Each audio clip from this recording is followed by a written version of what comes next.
네, 여러분 안녕하세요. 시사타파의 심층분석. 어젯밤에 난리가 났었더라고요. 예, 저는 편안하게 잤습니다. 죄송합니다. 근데 오늘 제가 난리가 나갖고 자고 일어났더니 문자가 한 진짜 거짓말 아니라 한 40개 와 있었어요. 타파님 방송 안 하나요? 그래서 제가 오늘 어제 방송 못한 게 있기 때문에 오늘 열심히 취재해갖고 여러분들에게 오늘 다 이 비하인드 스토리나 이런 것들을 말씀드릴게요. 어제 일단 난리가 난 게 우리가 법사위랑 벌써부터 법사위에서 통과된 특검법 연장 있죠. 우리가 일명 덧셈 특검법이라고 얘기를 했었잖아요. 근데 이제는 좀 용어를 바꿔서 더 안정화된 특검법 이렇게 바꿨더라고요, 민주당이. 그래서 우리는 와 잘됐다 그래갖고 최대 내란 특검 같은 경우에는 90일까지 연장을 할 수 있고 대통령이 한 번 더 재가를 하면, 그리고 수사 인력도 확대되고 어떤 자금도 지원을 하고 더, 그래서 우리가 더 잘됐다라고 생각을 했는데 갑자기 어제 청천벽력 같은 여야 3대 특검 수사기간 연장 않고 필요 인력만 늘리기로 합의했다라는 얘기가 흘러나오면서 난리가 난 거죠. 그쵸? 제가 보니까 거기서 이제 난리가 난 거예요. 그래서 이거 누가 이거 마음대로 했냐 그러면서 김병기가 송원석이랑 이거를 합의했다 그러면서 이제 난리가 났죠. 그래서 제가 보니까 바로 정청래 당대표가 재합의해라 라고 하니까 국힘당에서는 파기에 따른 책임져라 라고 하면서 이제 난리가 났습니다. 그리고 나서 이제 김병기 의원이 버럭 화를 내면서 정청래 대표도 아니고 정청래한테 공개 사과하라고 해라. 그러고는 정청래 의원은 내 뜻과 달랐다. 김병기 지도부와 긴밀히 소통했다. 이제 진실게임이 된 거죠. 그쵸? 여기서 김병기는 지도부나 법사위와 긴밀히 소통을 했다. 정청래는 내 뜻과 달랐다. 요 차이예요. 그래서 누군가가 거짓말을 하고 있다. 이렇게 하면서 진실게임이 된 거죠. 특히 주목해야 될 게 김병기가 정청래한테 사과하라 그래. 그러니까 원내대표와 당대표의 이제 충돌이에요. 그래서 이제 어제 많은 사람들이 김병기 사퇴하라, 정청래도 물러나라, 뭐 이런 얘기들이 많이 나오는데, 지금 몇 가지 제가 얘기한 거 여러분들이 다 알아요. 그래서 내가 취재를 했어요. 직접 취재를 했어요. 누가 맞냐, 누군지는 말 안 하겠습니다. 했더니 제가 취재해 보니까 정청래 의원과 김병기 의원님이 소통한 건 사실이에요. 근데 어디까지 소통했냐? 여러분들 제가 그저께 방송에서 얘기했던 거 기억나시는 분 있어요? TV 중계 정도는 양보할 수 있다.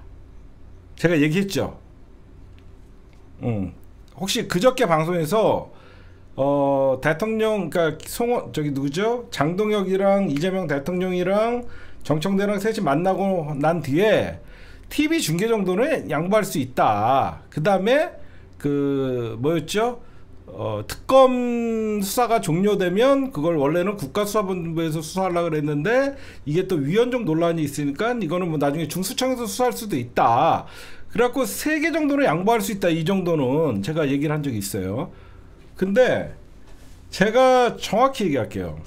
정청래 의원은 수사 기간 연장과 수사 인원 줄이는 거에 대해서는 보고 받은 적이 없대요. 정확히 얘기하면 정청래는 나는 특검법 기간 연장이 핵심인데 이 특검법 기간 연장이나 수사 인력 줄인다는 거에 대해서는 보고받은 적이 없다는 겁니다. 그런데 여러분들은 그러면 여기서 의문을 가지게 되죠. 그러면 왜 김병기 난리치냐, 지가 잘못해놓고. 그거만 빼고 보고했다는 거예요. 그거만 빼고 보고했다가 최고위나 지도부나 법사위가 난리가 난 거죠.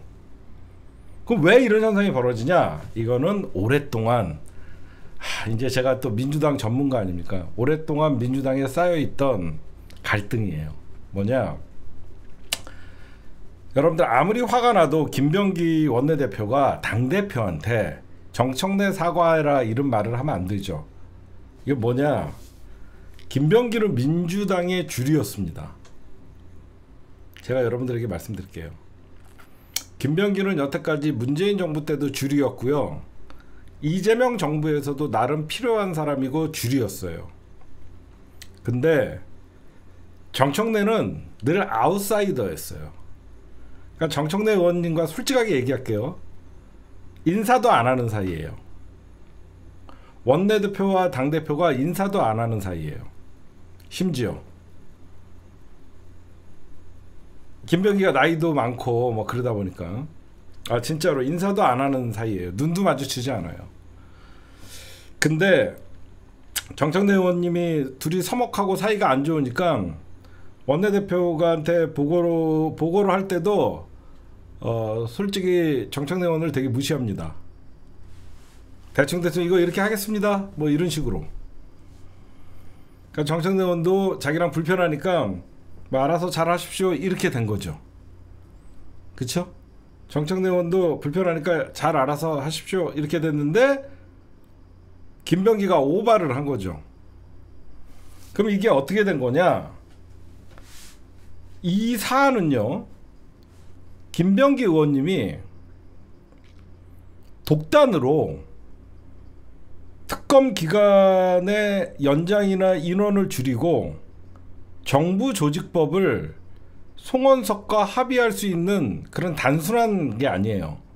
이거는 우상호와 이거는 상의를 안 할 수가 없는 겁니다. 제 말 맞죠?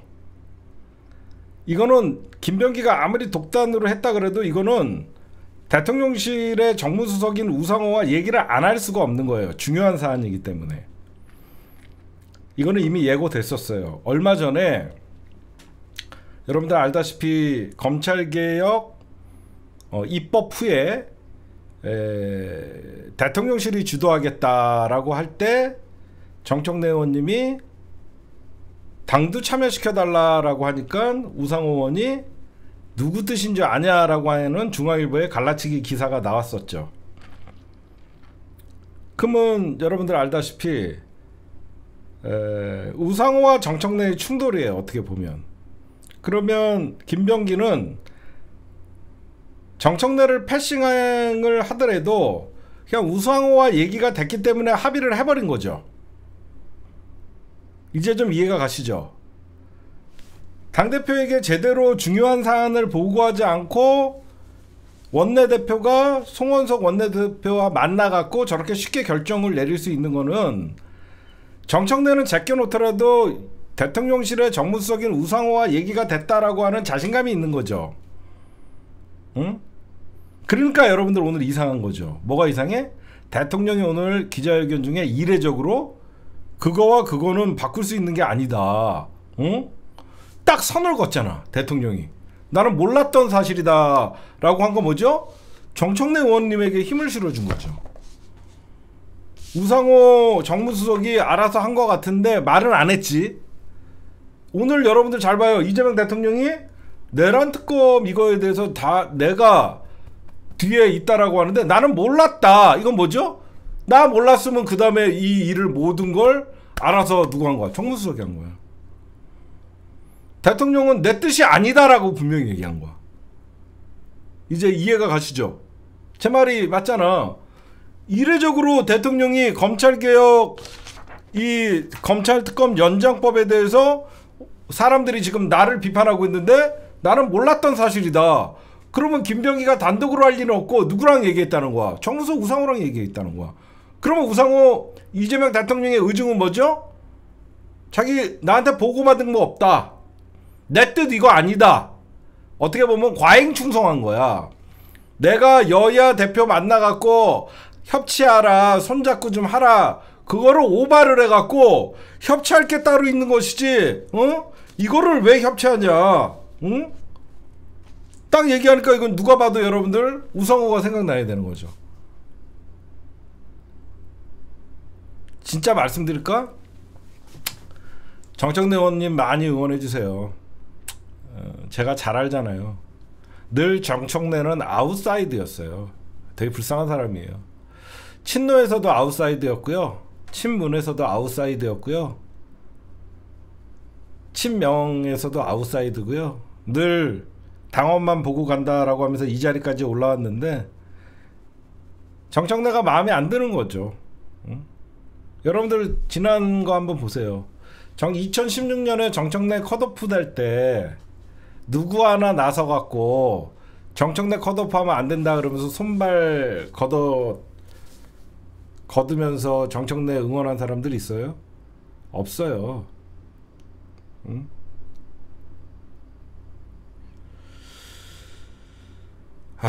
진짜 그냥 겉으로만 카메라 있는 데서나 웃고 이렇게 있지 뒤에서는 그러지 않아요. 왜 그러냐면 정청래 의원도 이게 호불호가 너무 갈리잖아.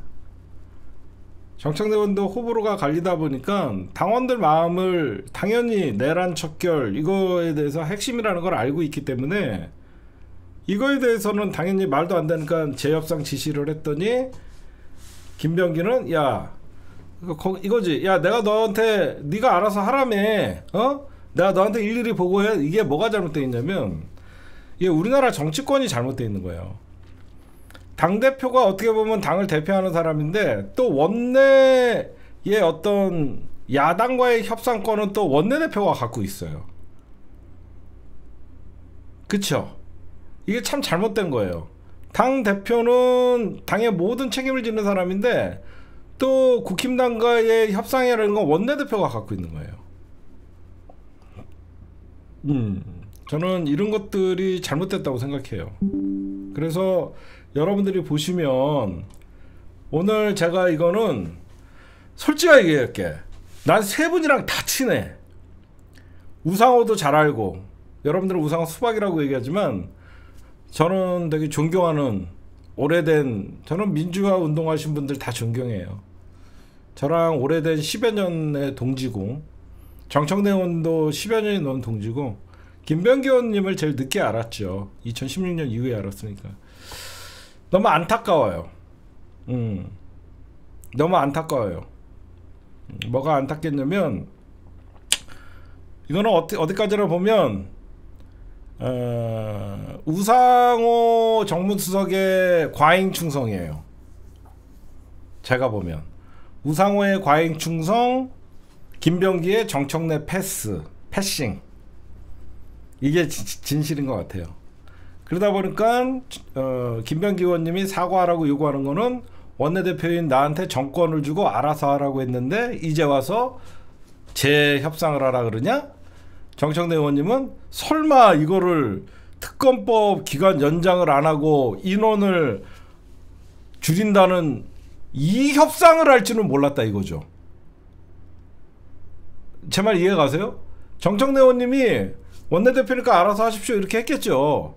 근데 설마 이거를 할지 몰랐다 이거죠. 응? 그러니까 정청래 의원님이 밤늦게 바로 재협상 지시를 내리고 오늘 다시 원안대로 통과됐죠. 결과는 좋았죠. 결과는 원안대로 통과가 됐지만 두 분의 이게 참 풀리지 않는 그런 오래된 그런 것들이 쌓여 있었어요. 왜 그러면 여러분들이 보시면 정청래는 늘 아웃사이드였지만 김병기는 문재인 대통령 때도 어떻게 보면 굉장히 중요한 역할을 했었고 이재명 대통령 때도 이번에 공천관리심사위원장인가 이런 것도 하면서 근데 사실 정청래 의원님은 최고위원 당원들이 뽑아주는 최고위원이나 이런 거 외에는 늘 상임위원장 한번 하려고 해도 당에서 반대하고 예전에 그랬거든요. 그러니까 제가 알아본 팩트는 김병기는 당대표에게 결정적인 3대 특검법 기간 연장을 보고하지 않았고 인원 감축도 보고하지 않았다. 이게 팩트입니다. 그리고 그거 왜 그랬을까? 정청래가 부담스러운 정무수석 왜 정무수석은 여야를 다니면서 잘하자고 하면서 협치를 하는 게 정무수석의 임무예요. 그렇죠? 정무수석이라는 자리는 민주당도 중요하지만 국힘당도 중요한 자리입니다. 그러다 보니까 아무래도 우상호 정무수석은 정청래 대표의 저런 강함이 부담스러울 수 있죠. 그러다 보니까 김병기 의원이랑 얘기해서 이렇게 뒤에서 김병기 의원이 독단적으로, 그러니까 송원석과 합의를 해주고 난리가 나니까 사실 김병기가 우상호와 합의했다라는 얘기를 할 수는 없잖아요. 그렇죠? 여러분들이 봐도 김병기가 우상호와 이미 합의했었다 이런 얘기를 할 수는 없잖아요. 그러니까 제가 오늘 눈치챈 게 대통령 기자회견이에요. 이재명 대통령이 딱 선을 그어버리잖아요. 응? 이재명 대통령이 선 딱 그면서 아니 나는 몰랐었다. 이게 무슨 협치의 일이냐. 이거는 말이 안 된다. 나는 그런 거 오늘 처음 알았다 라고 딱 얘기하는 순간 뭐죠? 이런 거 마음대로 하지 말아라. 나는 이거 오늘 그 발언은 저는 우상호에 대한 경고라고 생각해요. 이런 거 왜 나한테 보고하지 않고 알아서 했냐. 그 핵심이 이러잖아요. 특검법 개정 맞바꿀 대상은 아니다. 그렇죠? 대통령이 그랬잖아요. 특검법 개정 맞바꿀 대상이 아니다. 내란 규명이 본질적 가치다. 이건 뭐야? 정청래 의원한테 힘 실어준 거잖아. 저 말 맞지 않아요? 정청래 의원님한테 힘 실어준 거잖아. 왜 이거 나한테 보고 안 했냐 이거야. 정무수석 선에서. 대통령이 딱 한마디로 이거 우상호 정무수석이 알아서 한 것 같은데 라는 말은 못하지만 특검법 개정 맞바꿀 대상 아니다. 아무리 협치를 하고 내가 같이 가야 난 대통령이니까 야당도 존중해야 된다고 말은 하지만 특검법 개정을 맞바꿀 대상 아니다. 내란 규명이 본질적 가치다 라고 하는 거는 민주당의 소위 특검법 연장과 인원을 추가하려는 그분들에게 힘을 실어준 거잖아. 그러니까 이번 그 본회의에서 원안대로 통과시키라는 뜻이잖아요. 그쵸? 원안대로 통과시키라는 거죠. 그러니까 핵심 정리해 줄게요. 김병기는 정청래를 패싱한 것이고 우상호는 이재명 대통령을 패싱하면서 김병기와 우상호의 어떤 송원석과의 특검법 개정 야합이 있었다. 저의 취재입니다. 다만 이 일로 저는 너무 결국은 우리가 당원들 마음대로 원한대로 이런 어떤 큰 사태가 일어났지만 통과는 됐잖아요. 저는 저도 이 말도 안 되는 일이 어제 보니까 이 김병기가 왜 이랬지 저는 그런 생각이 들어요. 저는 이런 일로 또 민주당 앞에 가고 시위하고 그런 거는 좀 잘못된 것 같습니다. 개인적으로는. 하여튼 제가 취재한 바로는 그러니까 여러분들이 아마 요거를 좀 이해하셨으면 좋겠어요. 근데 여러분들 보세요. 우상호를 제가 왜 여기서까지만 요구를 안 하냐면 대통령이 임명했잖아. 대통령이 임명한 사람을 죽이라 하고 싶진 않아 지금은 내가. 그래서 그냥 우상호와 김병기의 과잉 충성이라고 얘기해주고 싶어요. 안 그러면 이재명 대통령이 바보가 되거든. 그치? 이재명 대통령이 안 그러면 바보가 돼요. 그것도 몰랐냐. 그래서 나는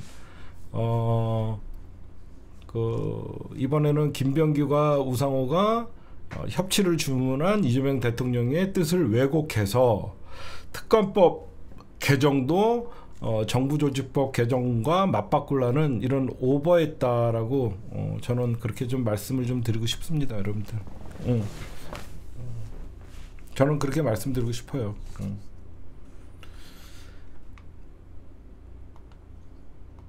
네, 오늘 이재명 대통령께서 100일 기자회견이 있었습니다. 2시간 32분 동안 기자회견을 했고요. 22개의 질문을 받았습니다. 중요한 거는요, 오늘 제가 100일 기자회견을 한다라고 하면서 제가 좀 어떤 느낌을 들었냐면 아직 4년 9개월 남았다.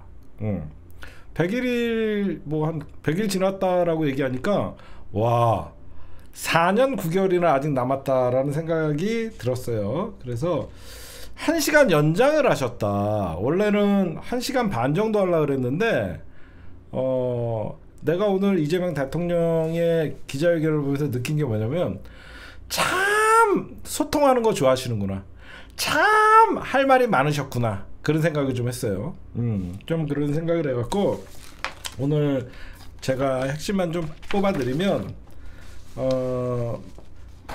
지난 3개월 동안 망가진 거 바로잡기 위해서 진짜 최선을 다했다. 김건희 정부 3년 동안 나라를 쑥대밭으로 만들어 놓은 거 진짜 바로잡기 위해서 자기 엄청 고생했다. 좀 칭찬 듣고 싶어갖고 이렇게 기자회견을 하는 그런 생각을 했어요. 그래서 이재명 대통령께서 이런 얘기를 해요. 남은 4년 9개월 동안 저 대한민국의 그 내란 세력들에게는 이재명 대통령이 오늘 100일 기자회견에서 남은 4년 9개월 동안이라는 말이 아마 너무너무 무서웠을 것 같아요. 남은 4년 9개월 동안 도약과 성장의 시간을 만들겠다 이런 얘기를 하셨어요. 그러면 어떤 게 그 주요 내용이었냐 하나하나 좀 분석을 해드리면 먼저 모두의 대통령이 되겠다. 내가 야당 대표일 때는 분명히 야당 대표로서의 역할이 있지만 지금은 대통령이기 때문에 국민들의 모두의 대통령이 되겠다라고 말씀을 드렸고 핵심은 미국에 있는 우리 조지아에 갇혀있는 구금 사태 문제, 보안 수사권 문제, 내란 특판, 양도세 뭐 진솔한 답변들이 왔습니다. 그래서 하나하나 좀 말씀드리면 역대 그 어떤 대통령의 기자회견보다 리더십이 빛났다. 제가 이재명 대통령 빨라고 하는 게 아니라 어떻게 저렇게 명료하게 말 빙빙 돌리고 그런 게 아니라 딱 명료하게 그건 아니다. 그런 거 여러분들 못 느꼈어요? 대통령 기자회견하면 좀 애매모호하게 얘기하는 그런 기자회견들이 많았는데 그냥 아닌 건 아니다. 나는 그런 거를 보면서 너무 와, 야, 이 대통령이 이게 보통이 아니구나. 이 리더십 보니까 이거 진짜 보통이 아니구나. 나는 그런 걸 놀랬고 그 다음에 가장 통쾌한 거 뭐냐, 대주주 기준 있잖아요. 대주주 기준 왜 대통령실에서 이렇게 아직 어떻게 한다라고 얘기를 안 하고 끌고 있었냐, 그 설명을 해주잖아요. 대통령이 무조건 올린다 내린다 그게 아니라 한 종목에 50억 갖고 있는 사람이 얼마나 되겠냐. 이거는 사실 맞지 않다. 그러나 국민들이 원하면 나는 해주겠다. 그래서 내가 굳이 대주주 기준을 10억 원으로 고집하지 않겠다. 이런 거 갖고 괜히 국민들에게 나는 주식 투자의 열기나 이런 거 꺾고 싶지 않다. 그래서 이재명 대통령께서 10억 하향 고집하지 않고 50억으로 하겠다. 저는 그런 얘기 딱 들으면서 야, 진짜 이거 소통이 되는 사람이구나.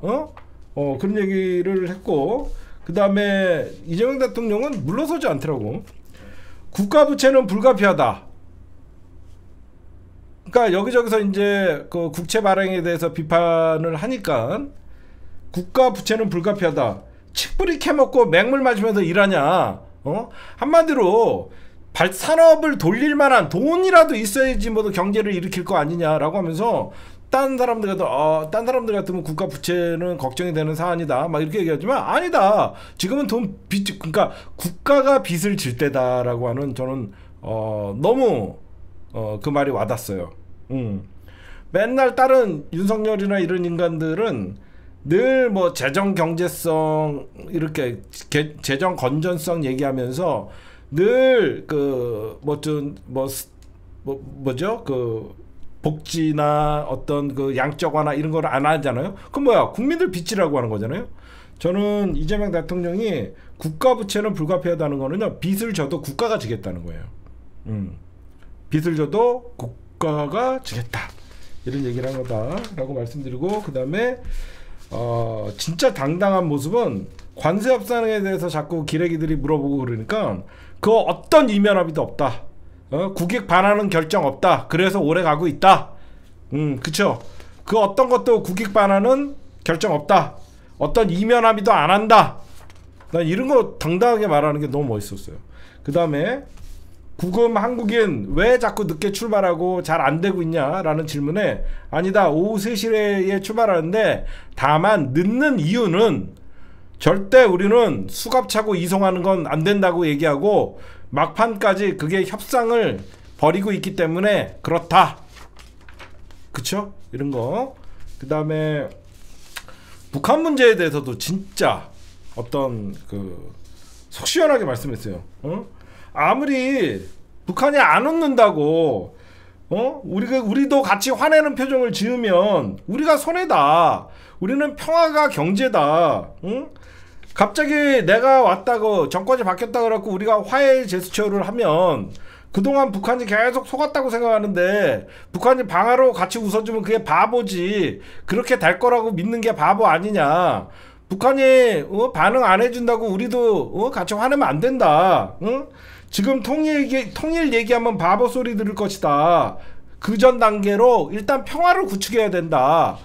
저는 그 얘기 들을 때 야, 이재명 대통령에게는 거침없는 어떤 질문이 와도 거침없이 얘기할 수 있기 때문에 그 다음에 일본 문제에 대해서 물어보니까 일본과의 그러니까 이시바 총리가 이제 바뀌어갖고 다시 일본과의 관계 재설정을 해야 되지 않냐라고 하면서 사도광산 얘기가 나오니까 이재명 대통령이 이런 말씀을 해요. 나는 실용주의다. 일본과는 협력할 거 협력하고 일본에게 요구해도 말 안 듣지 않냐. 언제까지 요구만 할 거냐. 우리가 이득 취할 건 취하면서 계속 우리가 요구할 건 요구하는 투트랙으로 가겠다. 너무 현명한 대답을 하신 거고, 그 다음에 좀 제가 오늘 언론개혁에 대해서 대충 얘기하는데 어떤 얘기를 하시냐면, 딴 사람들은 언론개혁 어떻게 하냐, 징벌적 손해배상 뭐 이런 것들 얘기하니까 이재명 대통령이 좀 완화된 얘기를 기대했나봐. 이 기레기들 질문한 놈들이. 근데 이재명 대통령이 더 세게 얘기했어요. 어떤 식으로 했냐, 가짜뉴스도 중요하지만 이 유튜브 가짜뉴스 제목 장사, 유튜브 가짜뉴스로 퍼나르는 것들, 거짓 정보를 흐르는 유튜버 엄단해야 된다. 우리가 언론사 징벌적 손해배상도 중요하지만 유튜브 가짜뉴스 생산하는 저 극우들 있잖아요. 저것들 가만두면 안 된다. 나는 요 부분을 딱 짚더라고. 그래서 우리가 가짜뉴스를 생산하는 조중동도 있지만 사실 더 심각한 거는 여러분들도 알다시피 이재명 뭐 소년원 갔다 왔다라고 유튜브에 그런 진짜 꺼리낌 없이 허위사실을 유포하는 이런 인간들이 진짜 문제잖아요. 이재명 대통령이 딱 이거를 찝더라고요. 그래서 아마 이놈들 아마 C컵할 거예요. 그쵸? 이거 가만두지 않겠다. 유튜브 이 허위사실 유포하고 가짜뉴스 생산하고 썸네일로 뭐 이재명 뭐 시진핑 뭐 이런 거 다 가만두면 안 된다. 저는 이런 거 되게 통쾌했고, 그 다음에 진짜 이분은 실용주의자가 맞다라고 생각한 게, 정책을 이념으로 전쟁하면 안 된다. 이게 무슨 말이냐면 정책을 이념으로 전쟁하면 안 된다.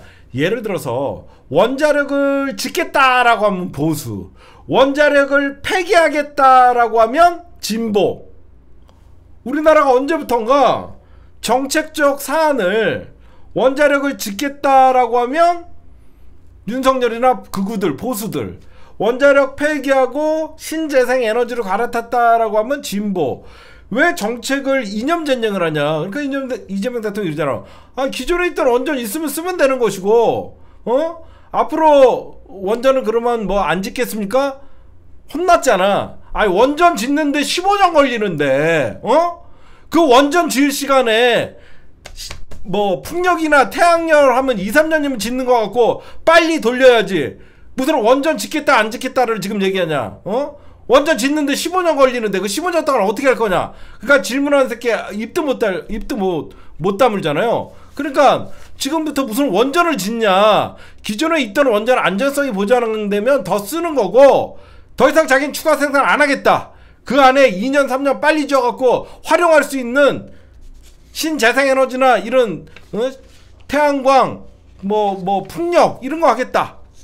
그러니까 이거 질문한 놈 몹적해갖고 또 원전 폐쇄 이재명 정부 막 이렇게 비판하려다가 왜 정책을 이념 전쟁으로 하냐라고 하면서 혼났죠.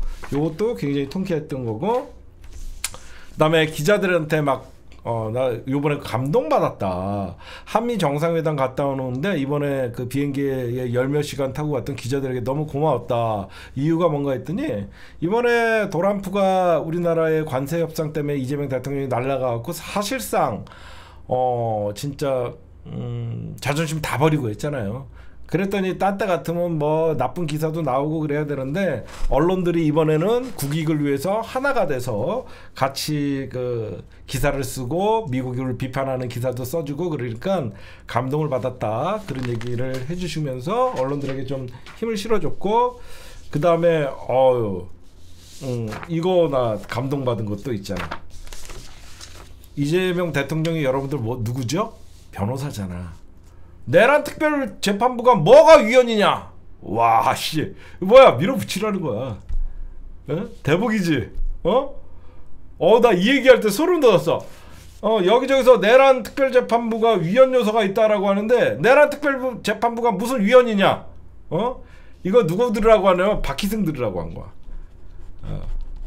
민주당의 박희승과 그 천대여 법제처장. 민주당의 박희승은 사실 두 분이 사법연수원 동기거든. 응? 아니 이재명 대통령이 변호사인데 법률가인데 딱 그러잖아. 아니 국민주권주의에 국민을 보고 가야지. 국민의 주권 의지가 중요한 거지.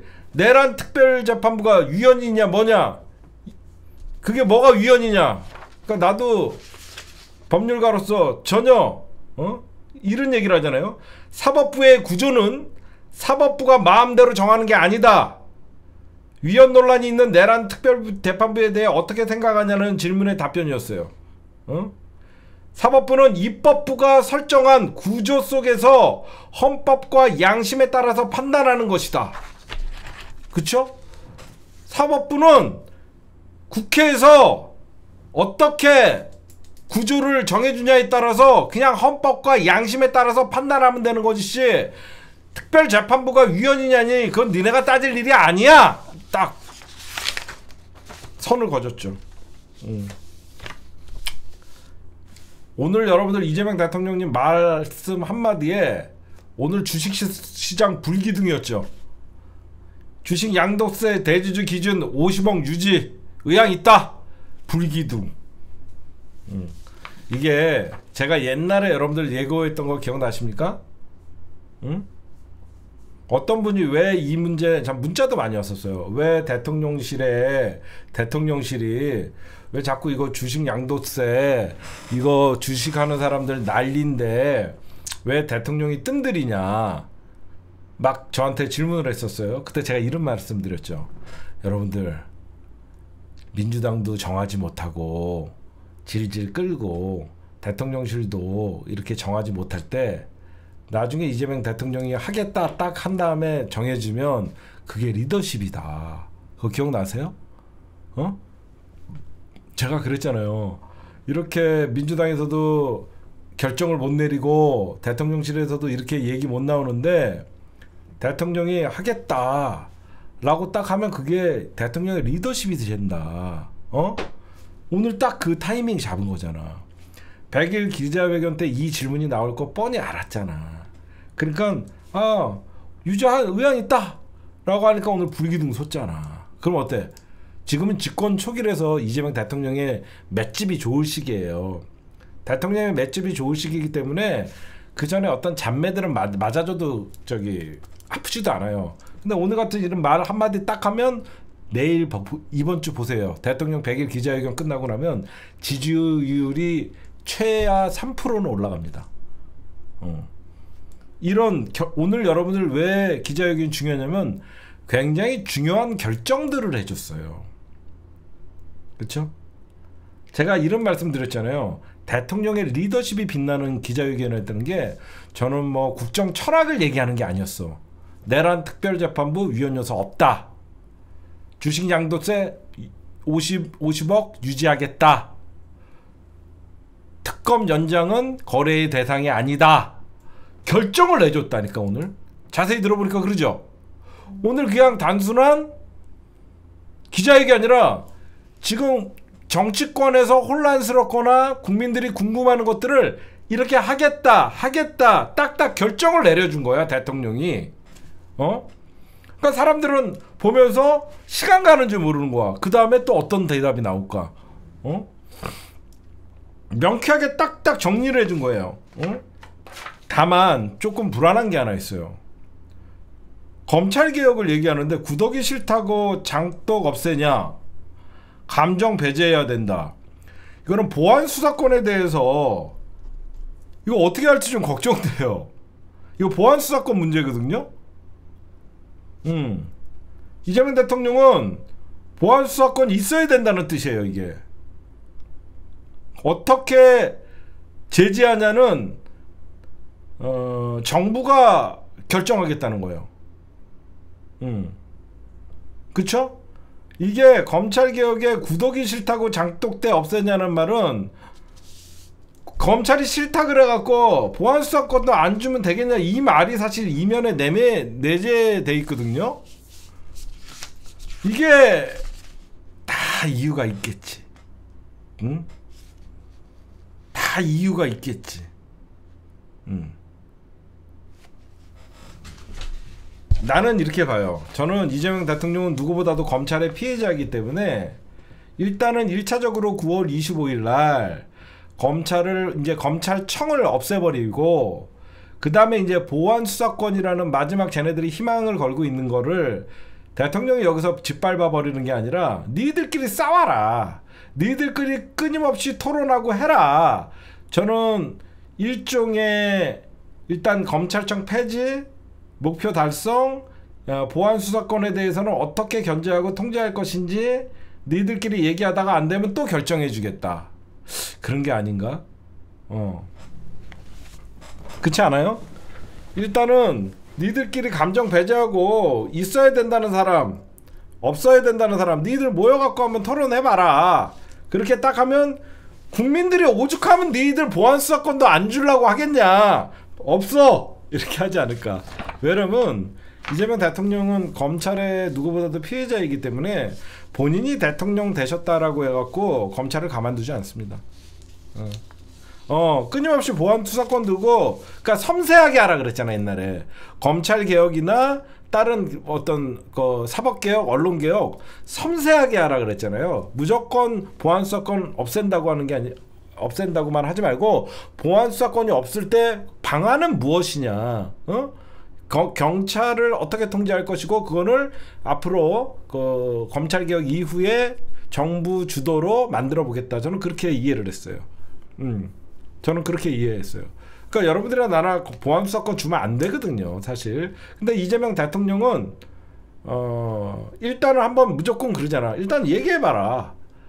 얘기해보고 왜 안 되는지 얘기해보고 왜 돼야 되는지 계속 들어보고 합리적으로. 그럼 어떻게 보안수사권이 없을 때 경찰이 막강한 모든 수사권을 갖고 있어. 얘네들은 또 어떻게 통제할 것이냐. 얘네들은 또 어떻게 끊임없이 통제해라. 내가 결정하겠다. 그래서 저번에 검찰개혁 입법 이후에 어떤 개혁은 정부가 주도하겠다라고 얘기했던 거예요. 제가 보면.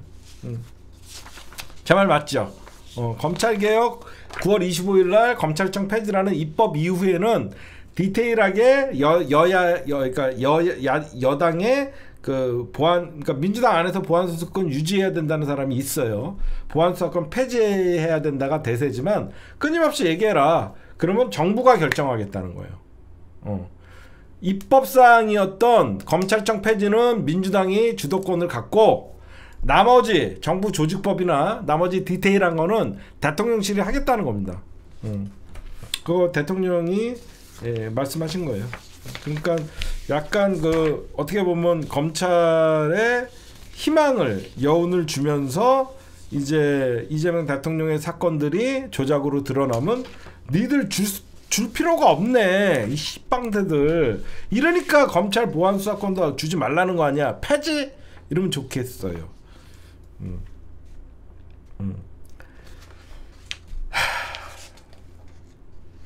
그럼 역대 여러분들 제가 오늘 준비한 거는 역대 대통령들의 기자회견은 어땠냐. 이 사람은 YS의 100일 기자회견은요 이거에 여러분들은 언제부터 이 100일 기자회견이 시작됐냐면 YS부터 했어요. 그래서 여러분들에게 말씀드린 거예요. 대통령 취임 100일 기자회견은 김영삼 대통령부터 시작했고요. 1993년 6월 3일 날 김영삼이 취임을 했는데 100일을 맞아서 청와대 춘추관에서 첫 기자회견을 열었던 게 이제 그 다음부터는 대통령 100일 기자회견이 정례화됐던 것입니다. 그때는 문민정부 출범에 대한 기대가 최고였기 때문에 김영삼 때 93년에 처음에 시작됐습니다. 김영삼이가 여러분들 100일 때 지지율이 몇 %였는지 아세요? 김영삼 100일 때 지지율이 80%였어요. 그때 그 하나의 척결하고 금융실명제하고 그래갖고 김영삼 100일 때 지지율이 80%였습니다.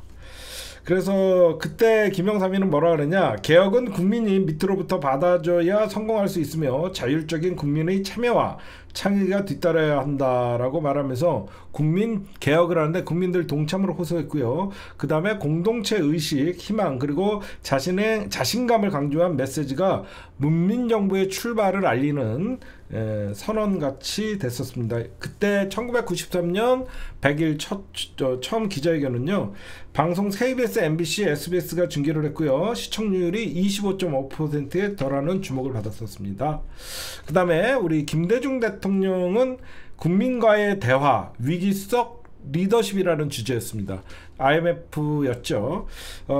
김대중 대통령의 100일 기자회견은 새로운 시작을 알리기보다는 외환 위기라는 거대한 짐을 짊어진 자리였습니다. 그래서 문민정부가 외환 위기로 막을 내리면서 새 정부 김대중 대통령이 수습책을 국민 여러분들에게 알리고 국민들에게 고통 분담과 협조를 호소하는 내용이었습니다. 그래서 김대중 대통령께서는 철저한 개혁과 고통 감내는 그러니까 개혁과 고통 감내 그렇게 하면서 국민들에게 국민과의 대화를 일으켰었고요. 이때는 1998년 5월 10일 여의도 MBC 41개 직능단체에서 선발된 시민과 일반 시청자 등 750명이 방청석을 가득 메웠었습니다. 그때는 공개방송 같이 했고요. 그 다음에 노무현 대통령, 우리 고 노무현 대통령은 굉장히 자유로운 일문일답을 했습니다. 노무현 대통령 취임 100일 기자회견은 2003년 6월 2일 춘추관에서 청와대에서 했는데요. 내외신 기자들과 마주 앉았었고요. 사전 각본 없는 자유로운 기자회견이었습니다. 그 전까지 사실 김대중 대통령도 각본이 있었습니다. 누가 질문하기로 했고 최초로 사전 각본 없는 자유로운 기자회견이었는데요. 이 자리에는 노무현 대통령은 경제와 서민 생활의 안정을 초점을 맞췄고요. 그 당시에 가장 이슈가 뭐였냐면 미국산 쇠고기 수입 협상을 둘러싼 광우병 파동으로 전국적으로 촛불 집회가 이어지던 때였습니다. 지지율이 20%까지 추락한 상황에서 그 당시에 이명박의 쥐새끼는 국민 앞에 고개를 숙였고요. 이명박이 얘기하는 거예요. 지금 아까 노무현 대통령은 그 서민 경제와 서민 생활의 안정에 초점을 맞췄었고, 그 다음에 이 쥐새끼는 100일 기자회견 때 지지율이 20%였어요. 당선되고 100일 됐는데 지지율이 20%였어요. 쥐새끼. 예. 뒤에서 추모하고 찍찍 제가 저런 그 뒤에 청와대 뒤에서 아침 이슬을 저들의 푸르르 긴 밤 지랄 연병하다가 지지율 20%였어요. 그래갖고 이딴 개소리랍니다. 정부가 국민들에게 충분한 이해를 구하고 의견을 수렴하는 노력이 부족했습니다. 국민의 마음을 헤아리는 데 소홀했다는 지적도 겸허히 받아들이겠습니다. 모두 제 탓입니다. 예. 이지랄 따르다가 중요한 거는 질의응답 없이 진행된 이 기자회견은 대통령이 직접 위기를 인정하고 국민에게 사과하는 자리였습니다. 처음 시작하는 마음으로 국정을 재정비하겠다는 이 대통령의 발언은 쇠고기 파동으로 흔들린 정권 초반 리더십을 회복하는 메시지로 읽혔습니다. 중요한 거는 질의응답이 없었다. 그 다음에 당년 쥐새끼 이어서 당년 조용한 100일 기자회견 대신 오찬으로 대가리에 든 게 없으니까 질문하면 대답을 할 수가 없잖아. 이 닭대가리가 뭘 알아. 기자회견 대신 낫또나 드세요. 뭐 맛있는 거 드세요. 그러니까 오찬 장소로 했어. 기자들 모셔놓고 오찬. 그래갖고 박근혜 닭은 역대 대통령들과 달리 취임 100일 기자회견을 열지 않았습니다. 태가리에 든 게 있어야지. 정치적 이벤트로 비칠 수 있는 회견을 꺼린 데다가 당시 청와대는 윤창중 전 대변인이 성추행 사건으로 침체된 분위기였습니다. 북한은 연이은 도발과 정부조직법 개정안의 지각 통과로 국정이 정상 궤도에 오른 지 얼마 되지도 않았기 때문에 이 당년은 청와대 녹지원으로 출입기자단을 초청해 오찬을 함께하며 전국 운영 방향을 설명했습니다. 5년을 이끌 기본 틀을 만들고 5년을 이끌 기본 틀을 만들고 또 북한 문제도 있고 해서 신이 나에게 48시간을 주셨다고. 제가 지금 무슨 얘기를 했죠? 이 씨발. 응? 그러니까 뭐 이지랄을 한 거야. 뭔 얘기를 했는지 몰라. 100일이 됐는데 한미정상회담의 성과가 윤창중 사태로 가려지고 국정에 뚜렷한 성과를 내기 이전의 시기였기 때문에 기자회견 대신 이거나 처먹고 가세요. 오찬으로 시작했고 문재인 대통령 때는 프리스타일 회견이었습니다. 문재인 대통령은 취임 100일을 맞아 2017년 8월 17일 청와대 영빈관에서 기자회견을 열었습니다. 역대 대통령이 주로 춘추관에서 있는데요. 문재인 대통령은 영빈관을 택한 건 국민 앞에 열린 정부를 강조하기 위한 상징적인 선택이었습니다. 문재인 대통령은 모든 특권과 반칙, 부정부패를 청산하고 공정과 정의로운 대한민국의 중단 없이 나가겠습니다. 안 그렇습니까? 이렇게 하시면서 박근혜 당년의 탄핵 이후 국민적 지지가 절정에 달했던 시기였기 때문에 축제의 분위기였습니다. 특히 당시 회견은 산무회견으로 주목받았습니다. 질문지와 시나리오가 없었고 편집도 없이 그대로 생방송으로 중계가 됐는데요. 대통령이 기자들을 직접 지명을 하고 즉석에서 답하는 방식은 권위주의적 회견 관행을 깨는 시도로 평가를 받았습니다. 문재인 정부의 100일 기자회견은 탄핵 정국 이후 국민이 바라던 변화의 첫 상징적 장면이었고 문재인 대통령은 이 자리에서 일자리 창출, 주패충산, 권력기관의 개혁은 국정 최우선 과제로 천명합니다. 촛불정부의 방향성을 선명하게 드러냈다고 생각합니다. 뭐 이렇게 하시면서 문재인 대통령은 프리스타일 기자회견이었고 저 멧돼지 개 도동 쌍놈의 놈의 새끼 밥 팬티 난동 윤석열의 100일 기자회견은 어땠냐? 성과와 강조가 민심입니다. 이지랄 떨었습니다. 2022년 8월 17일 취임 100일 대통령에게 듣는다. 이 새끼는 기자회견부터 국민의 목소리를 듣는다가 아니라 대통령에게 듣는다라고 얘기합니다. 라는 제목으로 100일 기자회견을 열었는데요. 총 54분 동안 진행된 회견에서 모두 발언 54분 중에서 쥐 자랑만 20분 했어요.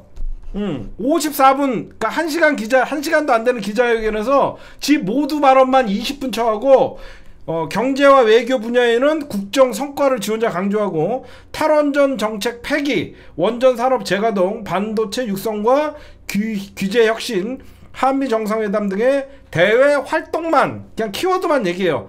기자들의 질문은 총 12개였고 사전 각본 없이 즉석에서 진행됐는데 당시 윤석열의 지지율은 취임 3개월 만에 20%까지 추락한 상태였습니다.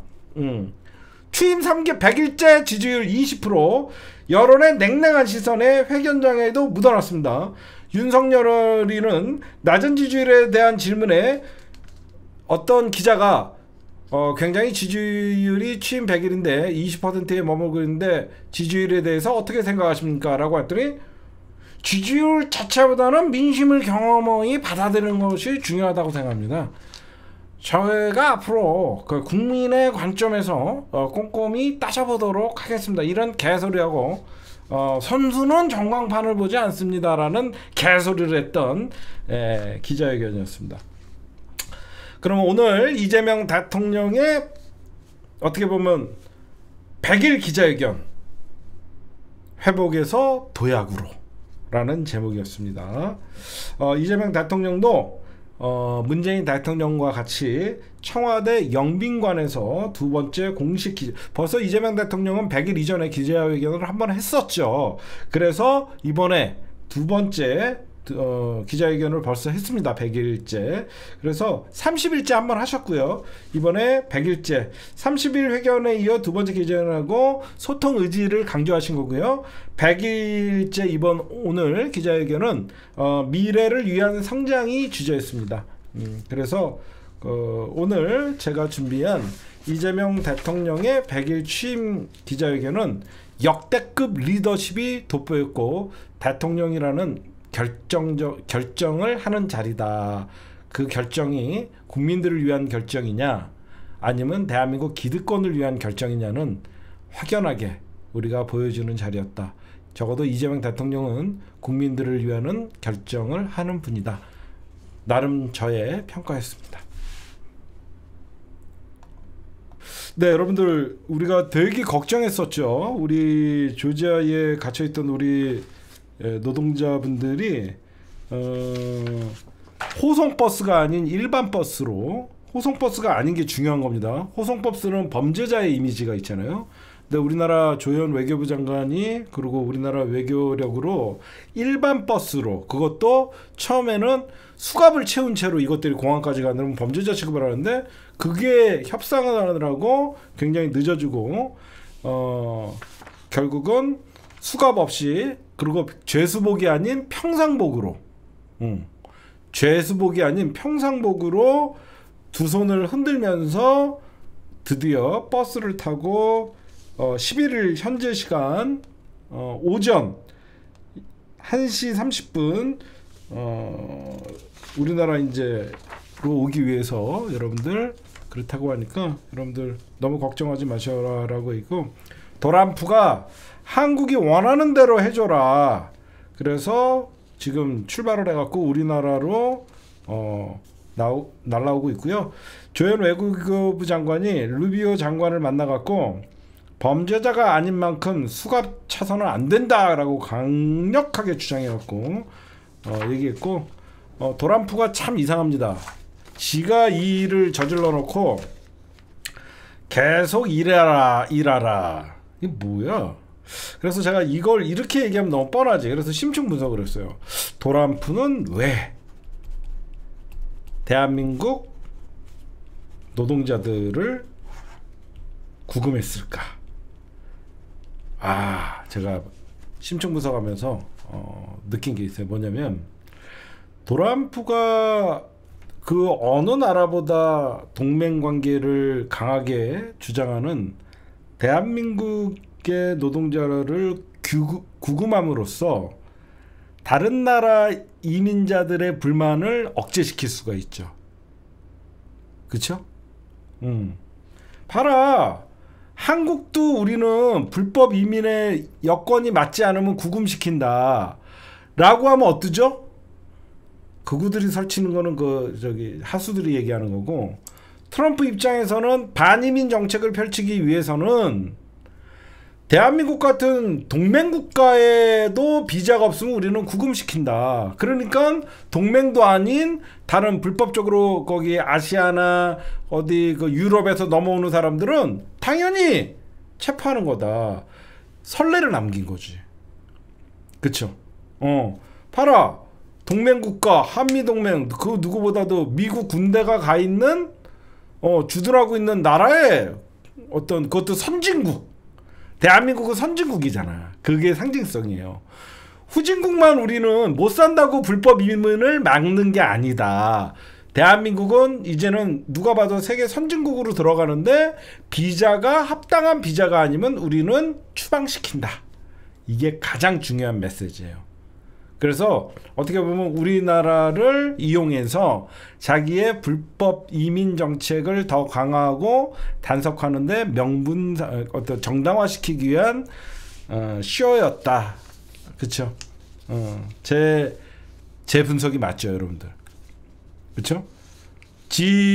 반이민 정책에 대해서 국민들이 불만이 많으니까 우리와 누구보다도 어떤 그 동맹관계인 대한민국 선진국의 국민들도 비자가 제대로 나오지 않으면 우리는 추방시킨다라고 하면서 본인의 정책을 정당화하게 시키기 위해서 우리나라를 이용한 것이다.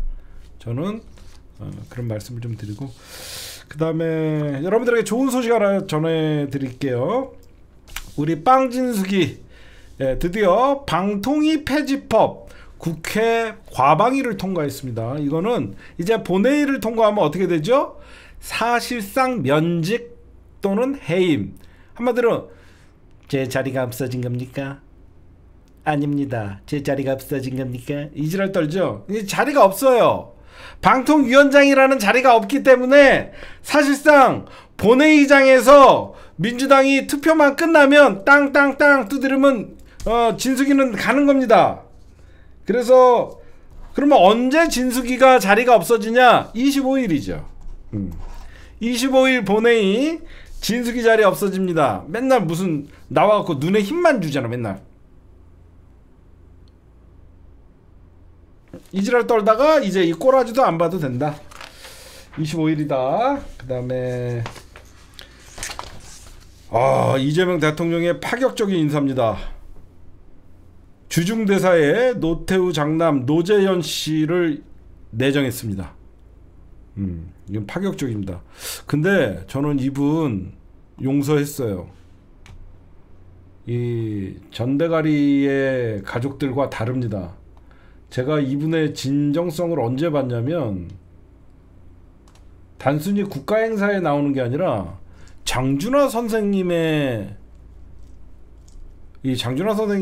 그 묘역이 파주에 있거든요. 거기까지 오더라고. 진짜로 이분 노재현 씨는 진짜 난 이런 분은 용서합니다. 아니 이분이 장준하 선생님의 묘역까지 와갖고 노재현 씨인데 이 사람은 좌파예요. 보니까 좌파예요. 좌파라서 저는 이 사람을 용서했습니다. 전대가리 가족과는 다릅니다. 그래서 이재명 대통령께서 첫 주중대사로 임명을 했습니다. 왜 여러분들 그러면 이재명 대통령은 왜 중국 대사로 왜 노재현 씨를 임명했을까? 이걸 또 분석을 해줘야죠. 아니에요. 우리가 한중수교가 1992년입니다. 노태우 대통령 때 한중수교가 시작됐습니다. 그래서 상징적인 의미로 한중수교의 상징적인 의미, 즉 한중수교를 다시 복원하고 중국과의 관계를 다시 이어나가겠다는 의미로 노재현 씨, 노태우의 아들 노재현이를 임명을 했다라고 저는 분석하고 싶습니다. 맞겠죠? 1992년에 한중수교가 일어났거든요. 그래서 이번에 한중수교가 소원할 때 누구보다도 저희 아버님 때 중국과 수교가 이루어졌습니다. 이렇게 해서 물꼬를 트거나 어디 가서 외교 활동을 하면 잘 되겠죠. 오늘의 뉴스였고, 그 다음에 이 도망다니던 이 쥐새끼 이거 잡혔습니다. 요 새끼 잡혔어요. 이 새끼가 누구냐? 삼부토건 주가조작 이기훈 부회장이 잡혔습니다. 이거 수배였었죠. 이놈은요 목포에서 잡혔던가 그런 얘기들이 있는데, 얘는 특검팀이 바로 구속영장을 청구했습니다. 그래서 그러니까 오늘 저녁 7시 42분에 구속영장을 청구해서, 얘는 아무리 정치 분석을 못해도 얘는 구속이죠. 얘는 도주했잖아요. 이게 왜 중요하냐면, 여러분들에게 분명히 삼부토건은 저는 김건희 거라고 생각해요. 이 삼부토건이 굉장히 어려워졌을 때 김건희가 그렇게 삼부토건 주가 조작뿐만 아니라, 저는 김건희가 실질적인 저는 주인이라고 생각하거든요. 수백억 원대 부당 이익을 챙긴 놈이 얘예요. 응? 이기훈이. 얘를 잡으면요, 이기훈이가 김건희한테 돈을 어떻게 바쳤는지, 수백억이에요. 이번에 삼부토건에서 600억대인가 주가 조작으로 벌어들인 돈이 있는데, 그 돈이 어디로 갔는지 밝혀지는 거죠. 굉장히 중요한 사건입니다. 공개 수배 중에 전남 목포에서 서울경찰청 형사기동대의 협조로 특검팀에 체포됐죠. 이거는요, 여러분들에게 제가 기자 생활을 그래도 오래 했잖아요. 이거는 다 그 측근들이 찔러서 잡은 거예요. 그래서 서울경찰청에서 잡힌 거잖아요. 누군가가 찔러갖고 서울경찰청에서 전남 목포에 출동해서 잡은 거예요. 저거는 이제 특검팀이 다른 삼부토건 애들 구속시켰잖아요. 걔네들이 분 거예요, 저건. 그렇게 보시면 돼요. 이일환 요런 놈들이 아마 나중에 지네 살라고 다 부른 거죠. 그 다음에 오늘 여러분들 통쾌한 게 있었죠. 난동이. 난동 부리다가 최후의 난동, 국회에서 최후의 난동 부리다가 173표로 그냥 꼬린 됐죠. 이제 법원에서 영장 실질 심사만 남기고 있습니다. 지금 저는 그거보다도 이걸 좀 보고 싶어요.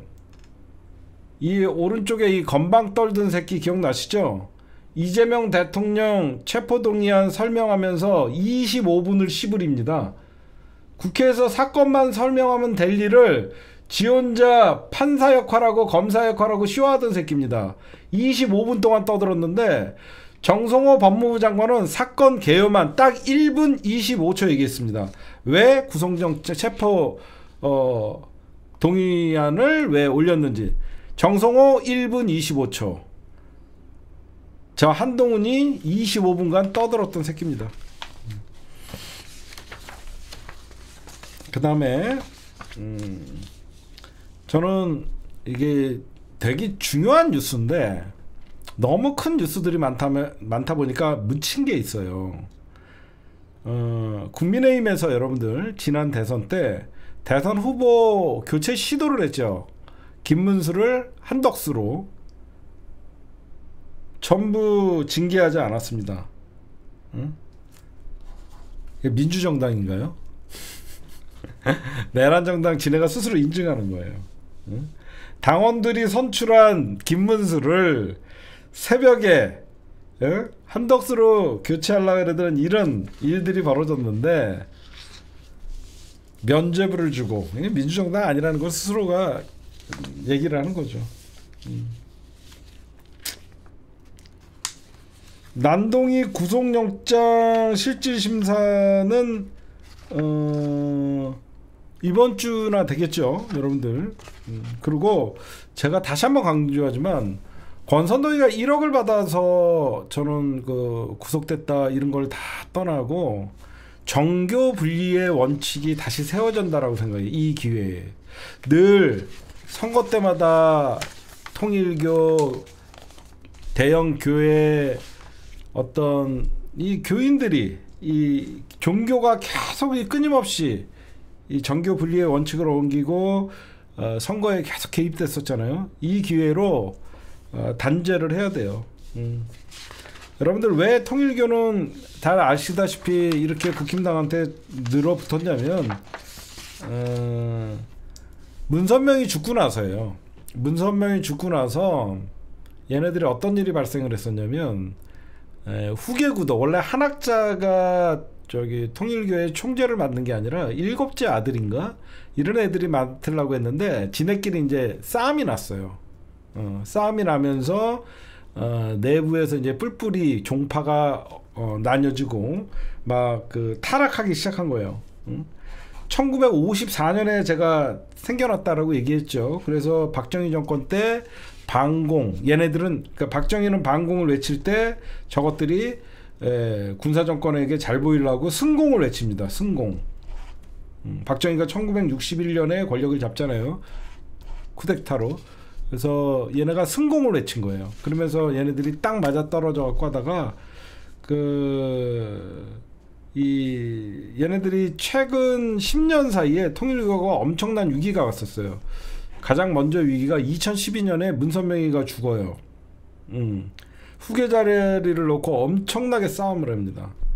근데 이 후계 자리를 놓고 싸우니까 결국은 한학자가 교주 자리를 이어받아요. 근데도 아직도 법정 다툼이랑 계파 분열로 조직이 많이 흔들렸어요. 그러다가 2022년 7월에 아베가 총 맞아 뒤질 때 그 아베를 죽인 사람이 어떤 청년을 검찰에서 신문을 했더니 자기 엄마가 통일교에다가 어마어마한 일본 돈 1억엔을 갖다 바치고 그러다 보니까 아들이 심지어 자기 아버지의 사망 보험금도 바쳤다라고 하면서 통일교에 사실 한학자를 죽이려고 했었는데 마침 아베가 통일교 행사에서 연설을 하는 걸 보고 통일교의 배우가 아베다라고 생각했고 죽여갖고 사실 올해 2025년 3월에 통일교가 일본에서 해체당했어요. 그래서 이런 통일교의 위기를 타파하기 위해서 본격적으로 지난 대선에 윤석열 쪽을 돕고 대선 자금을 지원을 해주고 그렇게 하면서 들러붙어갖고 통일교가 가장 원했던 게 뭐냐면 언론사를 갖는 거였어요. 언론사. 그래서 YTN을 갖고 싶었죠. 통일교 여러분들 알다시피 세계일보를 갖고 있잖아요. 그런 종이신문보다는 이제 미디어가 필요했던 겁니다. 그래서 YTN을 이철규에게 부탁을 해갖고 YTN을 인수하고 싶어 했죠. 그런 사연이 있는 거예요. 그래서 정교 분리의 원칙은 이번 기회에 권선동이를 구속시키는 거에서 그치지 말고 이왕 특검이 칼을 뺐으면 통일교 한학자와 그 일당들도 전부 처리를 해야 됩니다. 절대 주눅들지 말고. 그리고 마지막으로 저는 정청래 대표 응원하고 당원들의 마음을 가장 이해하는 것도 고맙고 하지만 대통령의 말도 좀 귀를 기울였으면 좋겠습니다. 정청래 의원에게 미안하지만 어떤 거냐면 대통령이 검찰개혁과 언론개혁에 좀 세밀하게 입법을 해라 라고 얘기하면 무조건 센 것만 좋은 건 아니에요.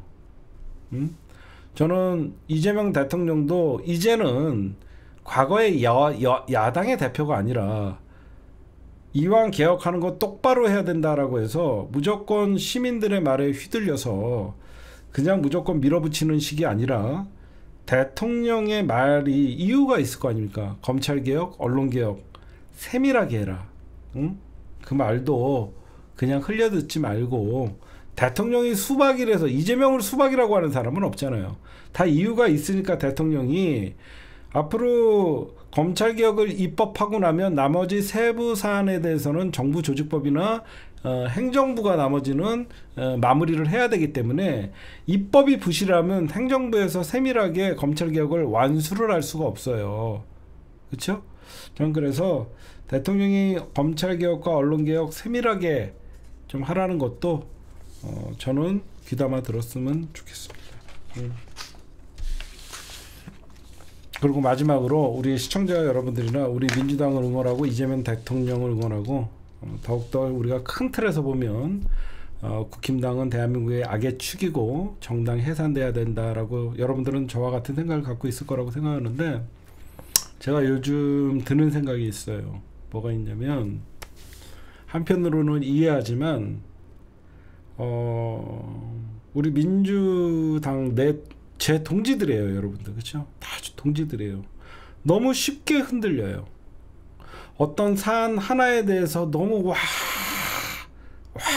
너무 쉽게 흔들리고, 막말로 우리가 정청래를 하루 이틀 본 것도 아니고 이재명 대통령을 하루 이틀 본 것도 아닌데, 어떤 사안 하나에 그 유튜버들의 말 한마디, 썸네일 하나에 여러분들이 너무 흔들리는 걸 보면서 제가 너무 힘들어요. 그 중심 잡기도 힘들고, 나만 딴소리 하는 것 같이 이상한 사람이 되고. 저는 그러면 절대 안 돼요, 여러분들.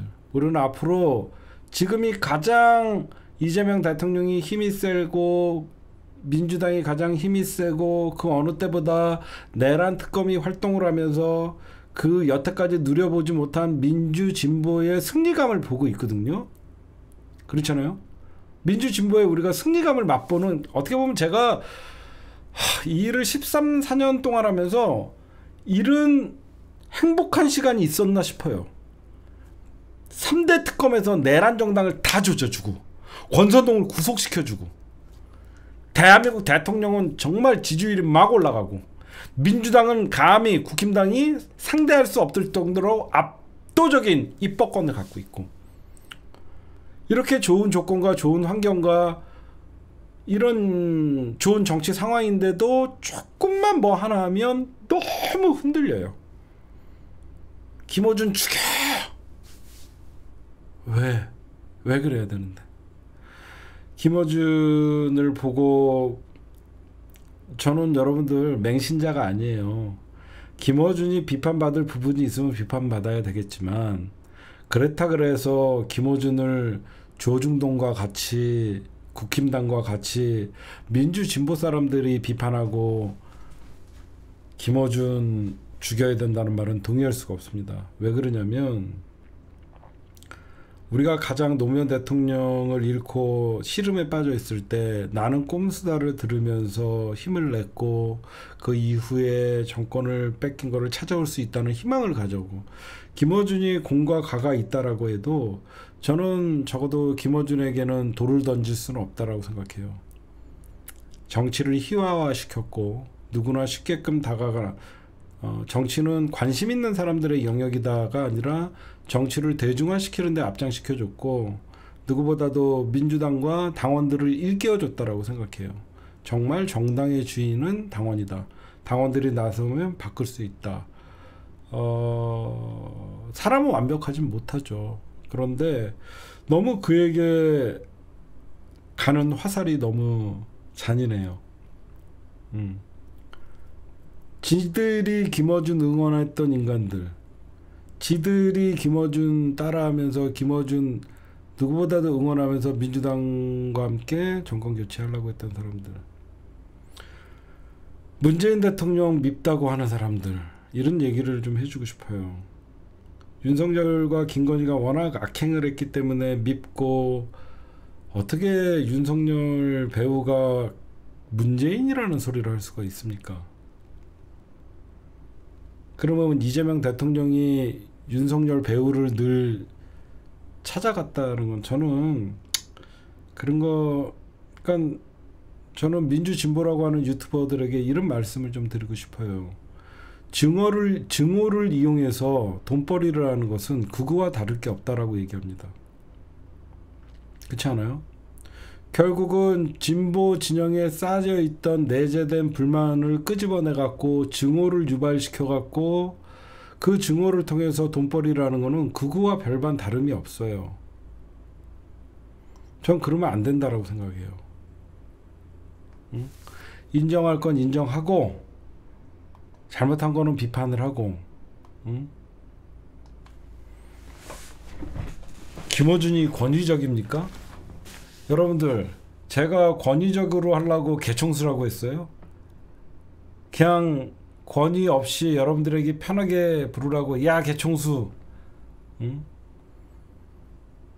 근데 어느 순간 이재명을 지켜야 된다는 그 말, 모든 명제 앞에 이재명을 지키기 위해 선 모든 민주당의 역사를 부정하고 민주당을 위해서 싸웠던 모든 사람을 수박이니 나쁜 놈으로 만드는, 이게 저는 가장 큰 민주당에 내재된 위험 요소라고 생각해요.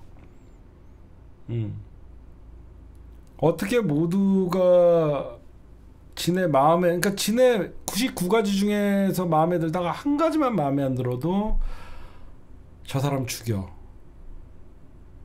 이래갖고 우리가 나중에 여러분들 국힘당을, 우리가 어려워졌을 때 이재명 대통령 집권 3년차 넘어가고 4년차 넘어가고, 그때면 또 민주당도 2028년 제가 제일 걱정되는 게 뭐냐면 다음 총선이에요. 전 좀 미리 보고 얘기하면 다음 총선이 2028년이잖아요.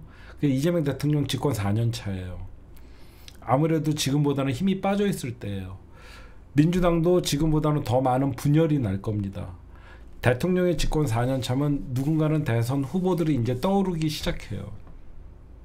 지금도 이렇게 막강한 대통령의 힘과 막강한 입법부의 힘이 있음에도 불구하고 외부에서의 제가 보면 아무것도 아닌 공격인데 죽여 하면서 좀 이성적으로 생각하자라고 하는 사람들도 매도하고 쉴드 치지 말라 그러고, 자기 마음대로 자기가 원하는 대로 욕을 안 해주면 저 유튜버도 사쿠라 수박, 그러면 나중에 남는 사람이 없어요. 진짜로. 그래서 여러분들이랑 저랑 오래 보고 적어도 저들에게 다시는 권력을 뺏기지 않기 위해서는 우리 스스로가 분노를 좀 자제할 줄 알아야 될 것 같아요. 아니, 분노를 좀 자제할 수 있는 능력들, 저는 좀 어느 정도 그게 됐거든요. 분노를 좀 자제하고 좀 상황을 예의주시하는 것도 되게 중요한 것 같아요. 요즘 보면 민주당 지지자들이 너무 갈 때보다도 더 흔들려요.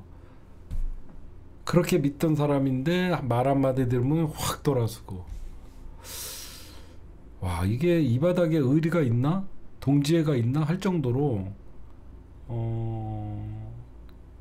좀 여러분들이 좀 이성적으로 분노를 좀 자제하고, 때로는 예의주시하고 당을 한번 지켜보고, 언제든지 우리는 집단행동을 할 수 있는 사람들이기 때문에 좀 그렇게 했으면 좋겠어요. 너무 쉽게 흔들리는 모습들을 보면서 가장 이런 모습을 보면 좋아하는 게 조중동이거든요. 빈틈이 계속 보이는 거예요. 아, 요때 얘네들 이간질 시키면 자기네들 말밤 맞추겠네. 가장 무서운 거는 내부의 분열이에요. 제 말 뜻이 어떤 건지는 알겠죠? 우리가 미워도 민주당을 지지할 수밖에 없잖아요. 근데 민주당에서 그 많은 국회의원들이 있는데 작은 사건이 안 일어날 수 없고, 그리고 국회는 여러분들 다양한 토론이 있어야 되고, 민주당 안에서도 다양한 목소리가 나오는 게 나쁜 게 아니에요. 저는 다양한 목소리가 나오지만 나중에 결과는 하나의 목소리로 당론으로 정하고 그러면 되는 거 아닌가요? 여기가 북한도 아니고 국힘당도 아니고 김건희가 하라고 하면 묻지도 말고 따지도 말고 움직이는 그런 정당은 저는 건전한 정당이 아니에요. 건강한 정당이 아니에요. 때로는 제가 요즘 마음이 아픈 게 뭐냐면 최근에 있었던 사태, 법무부에다가 중수청을 놓으면 나쁜 놈, 행자부에 놓으면 좋은 놈. 아니, 나 좀 얘기라도 들어보자는 거예요. 근데 결과론적으로는 우리가 행자부에 놔야 된다라고 여러분들이랑 나랑 다 생각하지만, 적어도 법무부에 놔야 된다는 사람들의 말은 좀 들을 줄 알아야 돼. 귀가 좀 열려 있었으면 좋겠어요. 응? 그리고 지금도 보안수사권 주면 안 된다. 다들 공감하죠. 대통령이 보안수사권은 무조건 폐지해야만 옳은 게 아니다. 그러니까 이재명 대통령의 말만 들어요. 그럼 걔네들은 토론을 달지 않겠죠. 저는 이루고 싶어요. 우리야 검찰에게 하도 이가 갈리고 악이 갈리니까 저 새끼들은 그 수사권을 주는 순간 저 새끼들은 더 그 수사권을 가지고 다시 검찰의 강한 그 권력을 이용할 것이다. 그래서 주면 안 된다. 아니다. 그러면 경찰을 어떻게 견제할 것이냐. 보안수사권도 줘야 된다라고 하는, 나는 이 사람들의 말이 마음에 안 들지만 들어보자는 거야. 좀 들어보자는 거야. 무조건 말도 듣지도 않고 얘기 들어봤고 말이 안 듣고 나서 안 되면 이 사람은 말이 좀 잘못된 것 같다라고 이쪽으로 응원하면 되는데, 그냥 처음부터 이 얘기를 하는 사람은 수박 죽일 놈으로 되면 민주정당에서 건전한 토론이나 그런 것들이 나올 수가 없어요. 제가 이런 얘기를 해도 개청수 수박이라는 얘기를 하시는 분들이 있을 거예요. 근데 적어도 우리는 국힘당 지지자들 그구들과는 다르잖아요. 적어도 민주정당이면 다양한 목소리 의견들이 나오는 와중에 거기서 우리가 뭐가 가장 합리적일까를 돌출해내고 그 합의 과정이 민주적이면 되는 거예요. 그렇죠? 민주적이면 되는 거야. 그 합의 과정이 민주적이면 되는 것이지. 저는 모르겠어요. 이런 얘기를 하면 또 구독자 떨어지고 또 여러분들이 듣고 싶어하는 얘기가 뭔지는 알아요. 근데 그게 옳지가 않아요. 저는 당대표 믿잖아요. 그리고 민주당 최고위원들 믿잖아요. 그러면 당 지도부에서 우리가, 그러니까 지금 어떤 분위기가 가장 걱정되냐면 일부 유튜버들이나 선동 유튜버들에 의해서 저 새끼 죽여 하면 이유도 모르고 저 새끼 나쁜 놈이구나 죽여 이렇게 돼요. 근데 이 사람도 억울한 면이 있지 않아 없지 않아 있을 거 아니에요. 근데 이 사람이 국힘당 사람도 아니고 민주당 사람이면 적어도 우리가 내부의 싸움을 하게 되면 가장 치열하거든요. 잔인하거든요. 전쟁 중에 내전이 가장 잔인한 전쟁이에요. 오히려 국가 대 국가가 전쟁을 하면 포로를 잡고 서로 교환하고 그러지만 내전은 다 죽여요. 그래서 잔인한 겁니다. 무슨 말씀인지 아시겠죠? 내전은 절대 포로가 없어요. 내전은 무조건 죽이는 전쟁이에요. 그래서 저는 내전이 가장 무서운 거거든요. 왜 내전이 무서운 줄 알겠죠? 국가 대 국가는 나가서 싸우라고 하니까 얼굴도 모르고 피부 색깔도 다르는데 총을 쏘다 보니까 개인적인 감정들이 없는 거예요. 국가와 국가의 전쟁은 개인적인 감정에 의해서 싸우는 게 아니에요. 윗대가리들의 전쟁 선포에 의해서 싸우니까 감정이 없어요. 내전은요 가장 잔인한 전쟁이에요. 감정을 갖고 내전이 벌어지니까. 그래서 잔인하다고 얘기하는 거예요. 그러니까 여러분들에게 김병기 밉죠 지금. 근데 우리가 또 난리치고 바로 잡았죠. 김병기가 뭐라고 하는지도 좀 들어보고, 계속 이렇게 당 원내대표와 대표 간에 삐그덕거리면 나중에 결단을 얼마든지 요구할 수 있고, 이런 일가 굉장히 중요한 일이었지만 결국은 결과는 바로 잡았는데 계속 누구 사퇴해라 누구 사퇴해라, 민주당을 어떻게 보면 우리가 흔드는 꼴이 되거든요. 저는 좀 우리가 좀 분노를 좀 때로는 억누르고 좀 그랬으면 좋겠어요.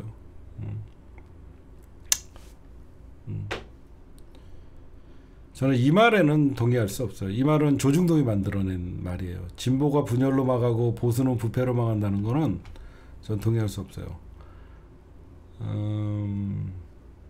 보수가 분열과 부패로 망해요. 진보는 망하지 않아요. 진보는 끊임없이 전진해요.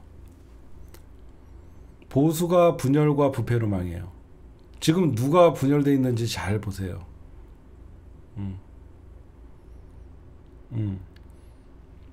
진보가 분열로 망하고 보수가 부패로 망한다는 거는 조중동이 만들어낸 프레임이에요. 정치는 당연히 갈등이 있을 수밖에 없는 거예요. 진짜 분열은 누가 많이 하나 보세요. 친한 친윤 아직도 싸우고 있죠. 진보는 분열로 망하는 게 아니라 진보는 가치의, 그러니까 이견의 합의에 도달하는 과정에서 겉에서는 그걸 분열이라고 하지만 결국은 진보는 늘 분열하는 것 같지만 독재 정권과 싸웠고 늘 국힘당과 싸웠어요. 응?